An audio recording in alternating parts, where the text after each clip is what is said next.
Assignment 2, Food and Nutrition. Introduction to Food and Nutrition. The topic for this assignment is food and nutrition, with a focus on the effects of a poor diet. ODIHR 2010 states that school-based nutrition education for children and adolescents is a very important issue today, as child growth, brain development, academic potential, and current future health status all depend largely on the quality and quantity of foods consumed. This is the Healthy Eating Pyramid from Nutrition Australia 2015, in which it shows the recommendations for each food group. Health and wellbeing issues in food and nutrition. This is a picture from the AIHW 2015, in which it shows us that almost 2 in 3 Australian adults, 63%, are overweight, and 1 in 4 or 25% of Australian children are also overweight or obese. Poor nutrition often leads to health implications such as obesity. Australia's Health 2014 found that inadequate consumption of fruit and vegetables is a risk factor for stomach cancer, colorectal cancer, and cardiovascular disease. Poor nutrition can lead to other health issues, as Australia's Health 2014 highlights. Obese children are at greater risk of persistent obesity. Risk factors: diabetes that enhances depression, arthritis, and premature mortality. Young Australians, their Health and Wellbeing 2011 claims that bullying and teasing directed towards poor obese children and adolescents also contribute towards poor body image and low self-esteem, and may have a major effect on future psychological and social well-being. The determinants of health. This is a list of the determinants of health in terms of food and nutrition. Environmental factors affect access to healthy food and affordability of healthy food. Australia's Health 2014 states that some people have limited access to healthy food due to unavailability of fresh foods in their region, or it is simply not affordable. The Australian Institute of Health and Welfare 2011 suggests that low socioeconomic areas with high availability to fast food restaurants, combined with exposure to targeted food marketing, may contribute to our dependency on high-calorie food. Processed foods are often cheaper, however, are lower in nutritional content and higher in fat, salt, and sugars. WIN 2009 suggests that weight is a very sensitive indicator of educational level, socioeconomic status, and income, with the most disadvantaged having the highest rates of obesity. Poor eating habits are often learned behaviours, which can be a result of a lack of food education. On average, children are consuming treat foods as 41% of their energy intake, which is more than the recommended 0 to 3 serves a day. A final determinant is time, with many parents working full-time. Making nutritious meals may be less of a priority. Australia's Health 2014 states that a greater number of women are in the paid workforce. Decreased literacy and cooking skills and a greater reliance on convenience and takeaway foods are also probable contributors towards poor health and nutrition. The key components of the health curriculum. This is a video I made to explain the key components. Key components of the health education curriculum. In the Australian curriculum, it states that the areas of food and nutrition that need to be covered are food groups and recommendations for healthy eating, including the Australian Guide to Healthy Eating, nutritional requirements and dietary needs, in food labelling and packaging, food advertising, personal, social, economic, and structural influences of food choices, strategies for planning and maintaining a healthy, balanced diet, healthy options for snacks, meals and drinks, and sustainable. At foundation level, students are expected to identify actions that promote health, safety and well-being. At grade 1, they are expected to examine health messages, how they relate to health decisions and behaviours, whereas at grade 2 they are expected to recognise similarities and differences in individuals, groups, and explore how these are celebrated and respected.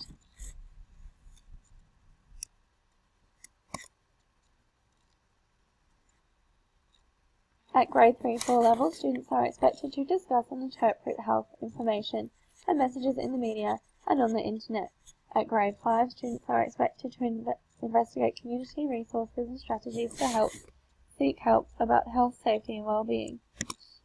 In grade 6, students are expected to investigate the role of preventative health in promoting and maintaining health, safety and well-being for individuals and their communities.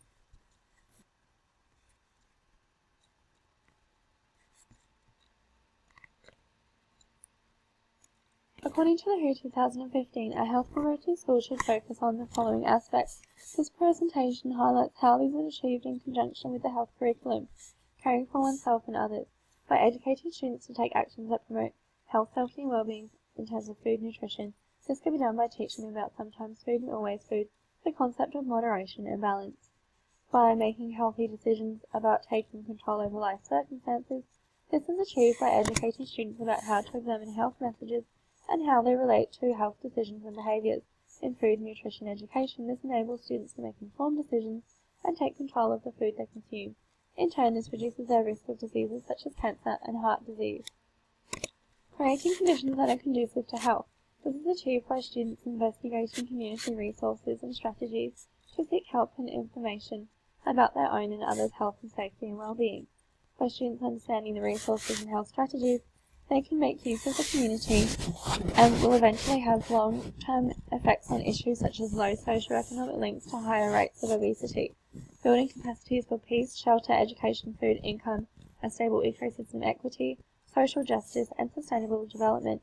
This is achieved by students investigating community resources and strategies to seek help about health, safety, and well-being, and discussing strategies they can use to promote health to their community and peers. This can be facilitated by schools through the implementation of vegetable garden projects. Prevent leading causes of death, disease and disability. This aspect is covered throughout the implementation of the criteria in the Australian curriculum. This is in addition to the discussion and interpretation of health information and messages in the media and on the internet. Therefore, if students are able to interpret these messages, they will be better equipped to make their own informed decisions about their health and nutrition, meaning that they will live longer, healthier lives by avoiding long-term health issues through good nutrition, influencing health-related behaviours. Knowledge, belief, skills, attitudes, values and support. This is achieved through the curriculum by students investigating the role of preventative health in promoting and maintaining health, safety and well-being for individuals and their communities. By supporting students investigate preventative measures towards their health through food and nutrition, this equips them with the skills and knowledge that are applicable throughout their lives, which can be transferred on to the next generation. An overview into the research on teaching and learning related to food and nutrition. The key principles of the settings-based approach include community participation, partnership, empowerment, and equity of a setting. The WHO 2015. St. Ledger 2006 supports the use of a settings-based approach throughout schools when tackling health issues, such as poor nutrition, claiming that by linking the curriculum with the school environment and community, a greater range of the factors which affect students' health have a better chance of being addressed than if only explored through the classroom curriculum.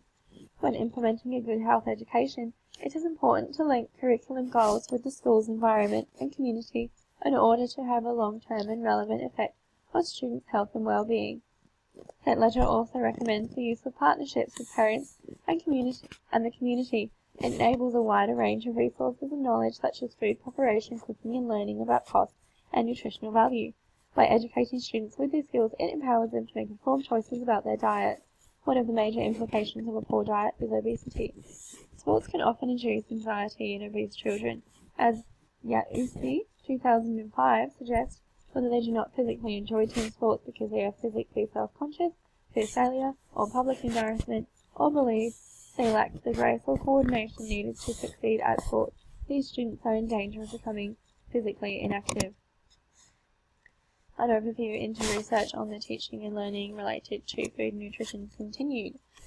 When approaching this issue with a strengths-based approach, Wright 2014 believes it is important to focus on the potential strengths, interests, abilities, knowledge and capabilities of the individuals rather than their limits.